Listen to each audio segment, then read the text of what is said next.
بسم اللہ الرحمن الرحیم۔ اللہ تبارک و تعالیٰ کے بابرکت نام سے شروع جو بڑا مہربان اور نہایت رحم فرمانے والا ہے۔ حضرت ابو ہریرہ رضی اللہ تعالیٰ عنہ روایت کرتے ہیں کہ نبی کریم صلی اللہ علیہ وآلہ وسلم نے فرمایا کہ بندہ کتنا ہی نافرمان، گنہگار اور خطاکار کیوں نہ ہو، اگر وہ ایک مخصوص کلمہ یا تسبیح پڑھ لے تو اللہ تعالیٰ اس کے گناہوں کو معاف فرما دیتا ہے۔ قبر کی وحشت، جہنم کی آگ اور قیامت کے ہولناک مراحل اس کے لیے آسان کر دیے جاتے ہیں۔ جب میزان عمل پر اس کے گناہ رکھے جائیں گے تو اس کا نامہ اعمال برائیوں سے بھرا ہوگا، مگر جیسے ہی وہ کلمہ یا تسبیح میزان میں رکھی جائے گی تو وہ اس قدر بھاری ہوگی کہ تمام گناہوں پر غالب آ جائے گی۔ اللہ تعالیٰ کے نزدیک بعض اذکار اور کلمات ایسے ہیں جو محض چند الفاظ پر مشتمل ہیں، مگر ان کے اثرات لامحدود ہیں۔ وہ ایک کلمہ جو دل سے اخلاص کے ساتھ کیا جائے، وہ بندے کی مغفرت، قبر کے اندھیروں سے نجات اور جہنم کی آگ سے آزادی کا ذریعہ بن سکتا ہے۔ قیامت کے دن جب ہر شخص اپنے اعمال پر شرمندہ ہوگا، اسی لمحے یہی ذکر، یہی دعا، یہی تسبیح بندے کے لیے نجات کی روشنی بن جائیں گے۔ وہ کلمات یہ ہیں۔ پیارے ناظرین، حضرت موسیٰ علیہ السلام سے کسی نے پوچھا، کیا اس دنیا میں آپ سے زیادہ علم رکھنے والا کوئی ہے؟ تو حضرت موسیٰ علیہ السلام نے فرمایا، نہیں۔ اللہ تعالیٰ نے ان پر وحی نازل فرمائی کہ ہاں، ایک بندہ ایسا ہے جسے ہم نے خاص علم عطا کیا ہے اور وہ تم سے زیادہ علم رکھتا ہے۔ حضرت موسیٰ علیہ السلام نے اللہ سے درخواست کی کہ وہ اس بندے سے ملاقات کرنا چاہتے ہیں تاکہ اس سے علم حاصل کر سکیں۔ اللہ نے انہیں بتایا کہ وہ بندہ دو دریاؤں کے درمیان ملے گا اور اس کا نشان یہ ہوگا کہ آپ کی مچھلی زندہ ہو کر پانی میں چلی جائے گی۔ حضرت موسیٰ علیہ السلام اپنے خادم یوشع بن نون کے ساتھ سفر پر نکلے۔ جب وہ مجمع البحرین پہنچے تو تھکن محسوس ہوئی اور وہیں رک گئے۔ وہاں ان کے ساتھ لائی ہوئی مچھلی پانی میں زندہ ہو کر نکل گئی، مگر یوشع بن نون یہ بات بھول گئے اور آگے بڑھ گئے۔ جب کچھ دیر سفر کیا تو حضرت موسیٰ علیہ السلام نے خادم سے کھانے کے متعلق پوچھا۔ تب انہیں یاد آیا کہ مچھلی تو پیچھے پانی میں چلی گئی تھی۔ حضرت موسیٰ علیہ السلام وہیں واپس لوٹے جہاں انہیں حضرت خضر علیہ السلام ملے۔ حضرت موسیٰ علیہ السلام نے حضرت خضر علیہ السلام سے درخواست کی کہ وہ ان کے ساتھ رہنا چاہتے ہیں تاکہ اللہ کا دیا ہوا خصوصی علم سیکھ سکیں۔ حضرت خضر علیہ السلام نے فرمایا، تم میرے ساتھ صبر نہیں کر سکو گے کیونکہ تمہیں ان چیزوں کی حقیقت معلوم نہیں ہوگی جنہیں میں کروں گا۔ حضرت موسیٰ علیہ السلام نے وعدہ کیا وہ صبر کریں گے اور کسی بات پر سوال نہیں کریں گے جب تک کہ حضرت خضر علیہ السلام خود اس کی وضاحت نہ کریں۔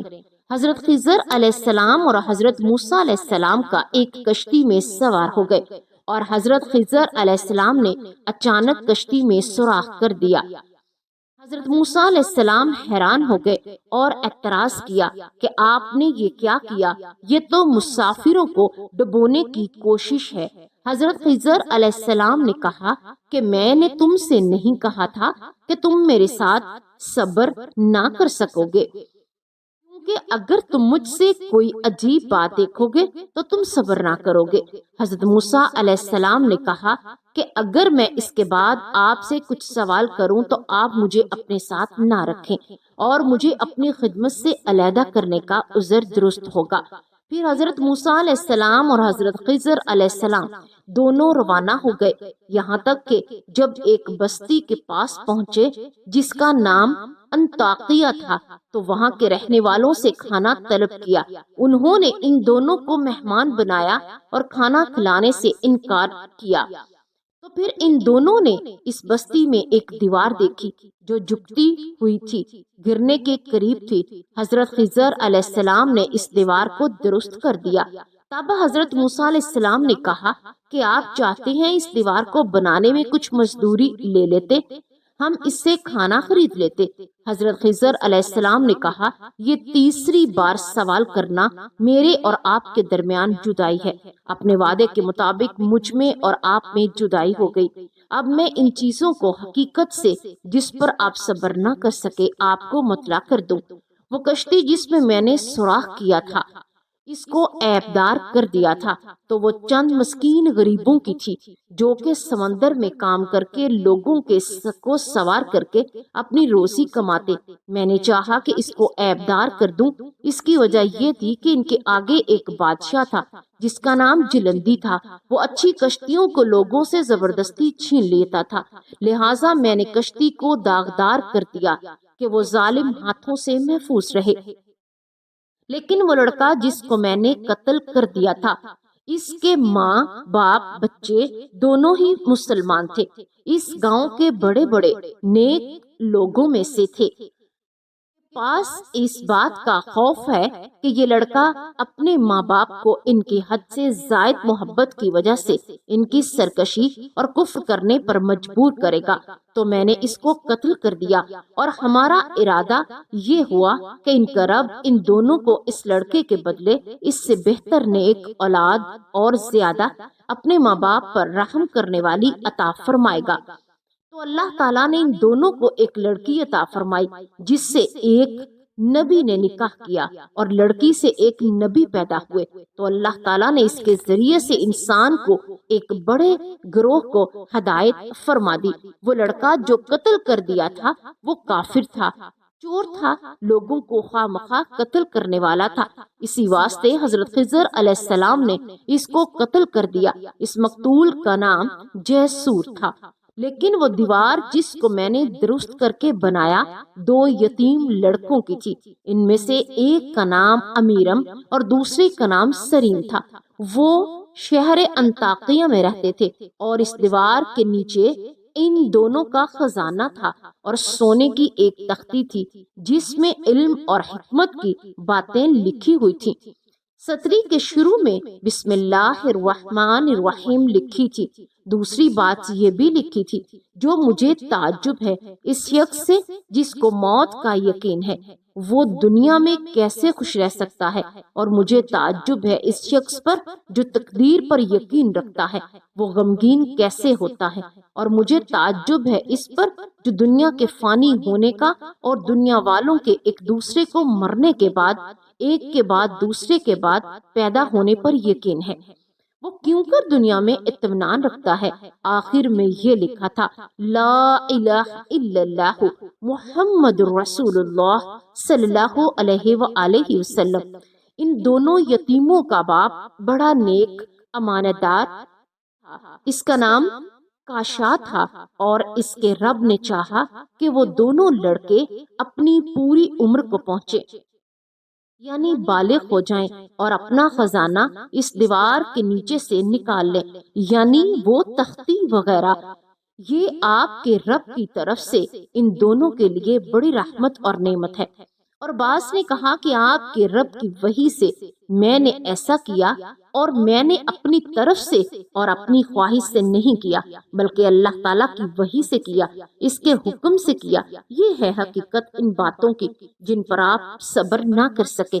حضرت انس بن مالک رضی اللہ تعالیٰ عنہ فرماتے ہیں، حضور سید عالم صلی اللہ علیہ وآلہ وسلم اس حال میں کہ حضرت معاذ رضی اللہ تعالیٰ عنہ سواری پر حضور صلی اللہ علیہ وآلہ وسلم کے پیچھے تھے، آپ نے فرمایا، اے معاذ بن جبل رضی اللہ تعالیٰ عنہ۔ انہوں نے کہا، لبیک یا رسول اللہ صلی اللہ علیہ وآلہ وسلم۔ آپ نے فرمایا، اے معاذ۔ انہوں نے عرض کیا، لبیک یا رسول اللہ۔ تیسری مرتبہ بھی ایسا ہی فرمایا۔ ارشاد فرمایا، اے معاذ، جو کوئی سچے دل سے اس بات کی گواہی دے کہ سوائے خدا کے کوئی عبادت کے لائق نہیں، اور محمد صلی اللہ علیہ وآلہ وسلم اللہ کے رسول ہیں، اللہ جل شانہ اس پر جہنم کی آگ حرام کر دے گا۔ حضرت معاذ رضی اللہ تعالی عنہ نے عرض کیا، یا رسول اللہ صلی اللہ علیہ وآلہ وسلم، کیا میں لوگوں کو اس کی خبر دوں تاکہ وہ خوش ہو جائیں؟ آپ نے فرمایا، اس وقت اگر تم خبر دو گے تو لوگ اس پر بھروسہ کر لیں گے اور عمل نہیں کریں گے۔ حضرت معاذ رضی اللہ تعالی عنہ نے یہ حدیث مبارک اپنے وصال کے وقت بخوب گناہ بیان کی، اور اس کے اللہ کے مطابق رسول تاجدار کائنات صلی اللہ علیہ وآلہ وسلم ممبر پر نصیحت فرما رہے تھے کہ ایک دیہات کے رہنے والے عربی حاضر ہوئے، عرض کیا، یا رسول اللہ صلی اللہ علیہ وآلہ وسلم، میں گناہگار ہوں اور بہت ہی زیادہ گناہ رکھتا ہوں۔ آپ صلی اللہ علیہ وآلہ وسلم نے اسے بیٹھنے کے لیے فرمایا۔ جب آپ صلی اللہ علیہ وآلہ وسلم واعظ سے فارغ ہوئے، یعنی نصیحت سے فارغ ہوئے، تو آپ نے اس عربی کو یاد فرمایا کہ وہ حاضر ہو، اپنا حال عرض کرے۔ آپ صلی اللہ علیہ وآلہ وسلم نے فرمایا، کیا تیرے گناہ ستاروں سے بھی زیادہ ہیں؟ اس نے کہا، ہاں۔ پھر آپ صلی اللہ علیہ وآلہ وسلم نے فرمایا، کیا تیرے گناہ صحرا کی ریت سے بھی زیادہ ہیں؟ اس نے کہا، ہاں۔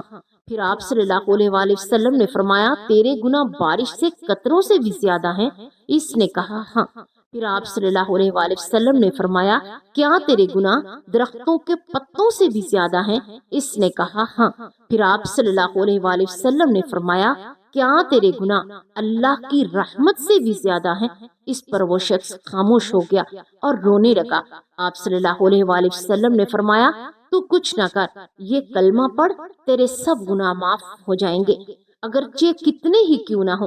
اور فرمایا، جو کوئی رات دن میں یہ کلمہ پڑھتا ہے اور لاکھ کی مد کو کھینچتا ہے تو اللہ تعالیٰ اس کے 4000 گناہ معاف فرما دیتا ہے۔ فرمایا، جب بندہ یہ کلمہ پڑھتا ہے تو عرش کو جنبش ہوتی ہے، حکم ربانی ہوتا ہے، اے عرش ساکن ہو جا۔ عرش عرض کرتا ہے، اے کلمہ پڑھنے والے کو بخش دے تاکہ میں سکون کی حالت میں رہوں۔ رب قدیر ارشاد فرماتا ہے، میں نے اس کلمہ پڑھنے والے کو بخش دیا۔ انسان اپنی فطرت میں کمزور ہے، خطا اور نسیان اس کی سرشت ہے میں شامل ہے۔ زندگی کے نشیب و فراز میں وہ کبھی نیکی کے راستے پر چلتا ہے تو کبھی شیطان کے دھوکے میں آ کر گناہوں میں مبتلا ہو جاتا ہے، مگر رحمت الہی ہر چیز سے زیادہ وسیع ہے۔ وہ اللہ تعالیٰ کی مغفرت کے دروازے ہمیشہ کھلے ہیں۔ نبی کریم صلی اللہ علیہ وآلہ وسلم نے فرمایا، بندہ کتنا ہی نافرمان، گناہگار اور خطاکار کیوں نہ ہو، اگر وہ ایک مخصوص کلمہ یا تسبیح پڑھ لے تو اللہ تعالیٰ اس کے گناہوں کو معاف فرما دیتا ہے۔ قبر کی وحشت، جہنم کی آگ، قیامت کے ہولناک مراحل اس کے لیے آسان کر دیے جاتے ہیں۔ جب میزان عمل پر اس کے گناہ رکھ دیے جائیں گے تو اس کا نامہ اعمال برائیوں سے بھرا ہوگا، مگر جیسے ہی وہ کلمہ تسبیح میزان میں رکھا جائے گی تو اس قدر بھاری ہوگی کہ تمام گناہوں پر غالب آ جائے گی۔ اللہ تعالیٰ کے نزدیک بعض اذکار اور کلمات ایسے ہیں جو محض کے چند الفاظ پر مشتمل ہوتے ہیں، مگر ان کے اثرات لامحدود ہیں۔ وہ ایک کلمہ جو دل سے اخلاص کے ساتھ ادا کیا جائے، وہ بندے کی مغفرت، قبر کے اندھیروں سے نجات، جہنم کی آگ سے آزادی کا ذریعہ بن سکتا ہے۔ قیامت کے دن جب ہر شخص اپنے اعمال پر شرمندہ ہوگا، اسی لمحے یہی ذکر، یہی دعا اور یہی تسبیح بندے کے لیے نجات کی روشنی بن جائے گی۔ یہ اللہ کا کرم ہے کہ اس نے کچھ کلمات کو بے پناہ برکت عطا فرمائی جو بندے کے اعمال کے بوجھ کو ختم کر دیتے ہیں اور اسے بخشوا کر اسے مغفرت کی نوید سناتے ہیں۔ نبی کریم صلی اللہ علیہ وآلہ وسلم نے فرمایا، جو کوئی یہ مخصوص کلمے پڑھے اس کے تمام سابقہ گناہ معاف کر دیے جاتے ہیں، چاہے وہ زمین و آسمان کی وسعتوں جتنے کیوں نہ ہو۔